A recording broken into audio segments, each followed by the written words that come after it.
Hey, so I am Andrew. I'm one of the founders of BS & Co., which is an email marketing agency that works with 6 and 7 figure e-commerce brands. And today I want to go over the most important flows to have as a growing brand. Now, I have seen hundreds of Klaviyo accounts, email marketing accounts in my time working with brands, which has been about 5 years. And so I've really gotten a good idea of what works across brands, across niches, and across verticals, and have really figured out what are kind of the most important ones to have as you're growing and really prioritize kind of those need to haves over those nice to have. So starting off, I just want to quickly go over what are flows. So simply put, flows are automated emails based on specific actions users take. This is anything from signing up to a list to abandoning a cart. Now, the difference between, let's say, a flow and a campaign is a campaign is a one-off send sent to a group of people that you pick, whereas, like this is saying, a flow is an automated email or a sequence based on actions that people are taking.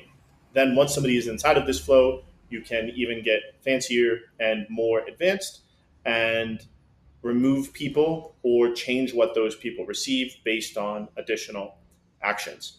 And so why are flows important? This is a question that I sometimes get, or people don't really understand the importance of flows. So the first thing is flows will work for you forever. You set them up and you're good to go.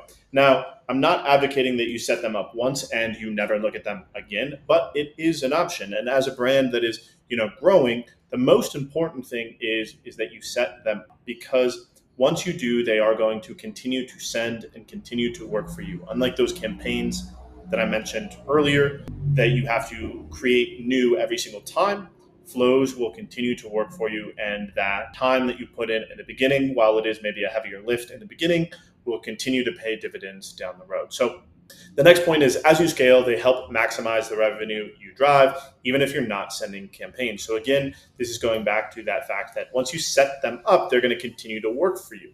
So as a brand that's growing, that's getting new customers in, it's really important to make sure that you're maximizing the revenue that you can drive. And flows are going to help you do that without you having to do any extra work once they're set up. You're going to set them up. Someone's going to come in, let's say sign up on your pop-up form. They're going to get that welcome sequence, and that is going to work to convert them. And that will continue to happen over and over and over again. Same with things like abandoned carts, abandoned checkouts, all that good stuff. So of everything you can do with email marketing, I would argue that flows are the single most important. The thing is once again, since they're based on actions, they are the best form to communicate to a customer with where they're at, right? So if you are a customer and you add something to the cart, you're going to get a very targeted email telling you to come back and finish that purchase, which makes sense as a customer, right? You're receiving something that relates to what you actually did. And so this makes them very, very valuable. Same with something like a post-purchase flow. You are educating the customer, talking to the customer after they have made a purchase with your brand, whereas something like a campaign, you're shooting in the dark a little bit more. You have something that you want to tell everyone, but it's not really to that specific person, which really makes flows important. You really don't want to miss out by not doing these. It's something that I really think every brand should prioritize, even as they're just getting started, as they're starting to grow, as they're starting to scale, it becomes really, really important. So the next thing that I'm going to go into is just kind of the overarching ideas of what flows are the most important as a growing brand. Now, I've really broken these up into, as you'll see here, must-haves, and in this next slide, which is all of a sudden gone, we have our nice-to-haves and maybes. Looks like I accidentally put these in the order. But right here are going to be our must-haves. So these are must-haves mainly because either they communicate with a customer at a really important time, are high drivers of revenue, or give us something that we really, really need. So starting off, we have our abandoned cart and abandoned checkout. Now, most brands make the mistake and they say that these are the same. They are not the same. I have looked at brands doing, $500,000 a month, and they only have their abandoned cart set up or their abandoned checkout set up. These are not the same. Now, the difference is abandoned checkout is triggered when somebody goes to the website, adds the cart, and starts checkout. That triggers the abandoned checkout.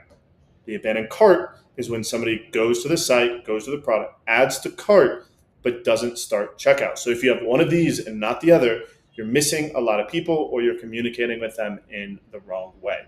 Now, the next one is browse abandon. Browse abandon is a great flow. What it does is it triggers when somebody goes to the website and is looking at the product, but doesn't do anything else, like add to cart or start checkout. So this flow targets them, tells them to come back, look at the product that they were doing, maybe serves up other relevant products. Site abandonment is just going to be that one step higher in the funnel, right? We have somebody looking at the website but not looking at products, site abandoned. Then we have somebody looking at products but not adding to cart, browse abandoned. We have somebody adding to cart but not starting checkout, abandoned cart. And then we have somebody starting checkout but not finishing, abandoned checkout. So these four here are really, really important when it comes to driving revenue and making sure we're communicating with the person in the right way at the right stage of the funnel that they're in. Next up, we have our post-purchase sequence and questionnaire you'll see in parentheses. Now, the post-purchase sequence is about educating the customer about the brand, educating the customer about the product. This is obviously happens after somebody purchases. We typically like to break this into two groups, a first-time purchaser and a repeat purchaser. Again, we just want to talk to them a little bit different. The content that we serve is going to be a little bit different. Now, this and questionnaire part is really, really important, and it's something we do with all of our clients. We add in a post-purchase survey. This is where we get really nitty-gritty, sometimes asking 15 to 20 questions about what the person cares about, information about the person in terms of, maybe if demographic information like age or where they live or anything like that is important, but also things around, what are the other brands that you look at for this type of product? Who are the other people you shop for? What's important to you when you made this decision to purchase? Was there anything that almost held you back? This is a really interesting question. We've had people alert our clients about issues with their website, with their checkout, with all kinds of different things that as a brand you don't necessarily see, or as a marketing person you don't necessarily see all those things.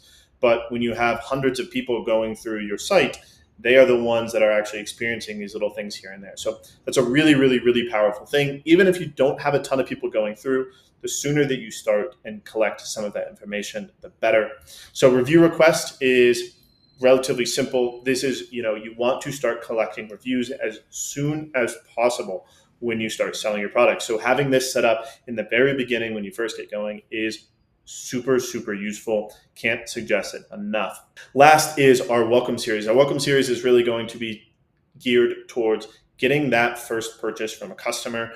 It can give some information about the brand, a little bit of background, but our main goal with is to get that first purchase. Once we get that first purchase, we can then continue to educate our subscribers and our customers later on. But the welcome series goal is to get that first purchase. So next, you can see these are just a couple of examples of how flows can be set up inside of Klaviyo. If you're not familiar with it, Klaviyo is just a software that we use to help our clients get some of the best results. So you can see here, trigger is when somebody is ready to make a review. This is a conditional split based on can they receive SMS or not.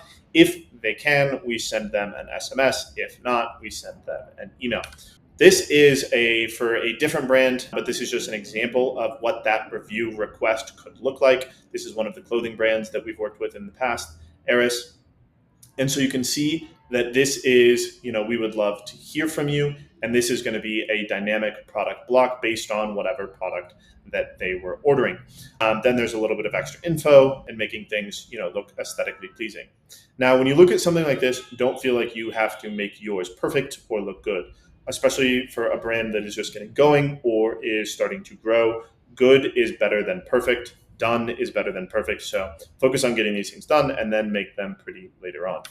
Next up, I'm going to go to the nice to haves or the maybes. The reason these don't make the must haves is because when we're looking at this from the perspective of return on investment and time, and does it apply to your brand, all of those other ones provide a return on investment or are just a very important piece to have, like the review requests. They're not typically the most profitable emails, but they are very, very important and give you something in return. So first we have is our win back. Now, win backs are great Their focus is on getting a customer who purchased in the past to come back and purchase again. So for whatever reason, a lot of times somebody will come make a purchase and then not purchase again for a very, very long time. Now, the goal of the win back is to get them to come back and make those purchases again. The reason it's on this nice to have is as a brand that is maybe newer or getting started. Number one, you may not know the period of time that you need to kind of set in order to get those people to come back. This is typically based on buying cycles. If they're buying every 30 days or 60 days, you want to place this around that time. It can be a little bit before and go until a little bit after. The other reason is if you're just getting started, it may not be the most important, because if it is something like 60 or 90 days, you're going to have plenty of time to come back and get this set up. Now, the second one is branded transactionals. So transactionals is just transactional emails. So we've received your order is being shipped, your order is on its way, your order has arrived. Those are transactional emails. Those are typically taken care of by something like Shopify, or if you're using something like, ShipStation, sometimes they go out through there. The reason that it's in kind of this nice to have is because, again, there's typically another platform that will be making sure that those go out. And having them branded is a nice thing, but it is not the most important thing unless it's really, really, really important to you to control every piece of the brand from the beginning. The next one is going to be our back in stock. Back in stock really only applies if you're a brand that is consistently going out of stock, or you have limited releases that you then restock later. This can be a really helpful flow to get set up early on if this is something that you deal with. But it doesn't apply to everyone. So don't worry about this if you haven't gone out of stock or this just isn't really applicable. The next one is going to be a replenishment flow. Now, replenishment flows are for brands that have consumable products. Typically, this could be something like food and beverage, or any sort of product that you buy, like a razor and blades that you buy, and then you need to buy again in a set amount of time. The goal of this flow is to get someone to come back and repurchase the product after they've consumed it. It doesn't apply to everyone, but if it does apply to you, this is a super profitable flow and should be set. Now, last but not least is an upsell or a cross-sell flow. This applies to brands that maybe have larger SKU counts or more closely related products, and this can be really profitable to set up. This can either be an immediate or a delayed, depending on what works with you and the way that your brand is shipping. But as it sounds, somebody buys, let's say, one shirt, but you have an upsell that sells them two more shirts for the same price. Or a cross-sell, they buy a shirt and you're going to sell them a pair of pants. Relatively self-explanatory, but it is more a nice to have or a maybe rather than a must have, because it doesn't apply to everyone. And this also can take some time to figure out which product should be going in here. Now, the rule of thumb for anything like an upsell is sell them more of the same. That doesn't always make sense for all brands, but that is a good rule of thumb if you are trying to figure out something that you want to have in there. So, closing thoughts. The biggest thing is prioritize simplicity over overcomplicated. Now, I have looked at big brands, I have looked at tiny brands. And one thing that people will often do, especially when they are first getting started, is they will try to think of every possibility out there and make things very, very complicated. And what this does is it ends up hurting you more than it helps you. So, for example, on the post-purchase flow, they will have, well, if they bought this product, give them this. If they brought this product, give them this. If this one, if this one, if this one, if this one. And I have seen flows with split after split after split after split. And the problem with this is number one, you don't have enough data to know if this is really working. Number two, it takes a ton of time. Number three, it actually often performs worse. Now, it's something that you can build out over time and as it makes sense once you actually know what's important. But oftentimes, done is better than perfect. Focus on getting these things done.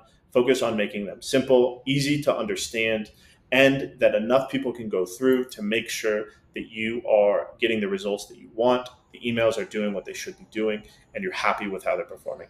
Now, I also just want to say below, I will link to our flow guide that breaks down every single thing that we do inside of the flows, from what emails to put inside of your welcome flow, how to structure it, how many there should be in it, what sort of content you should be.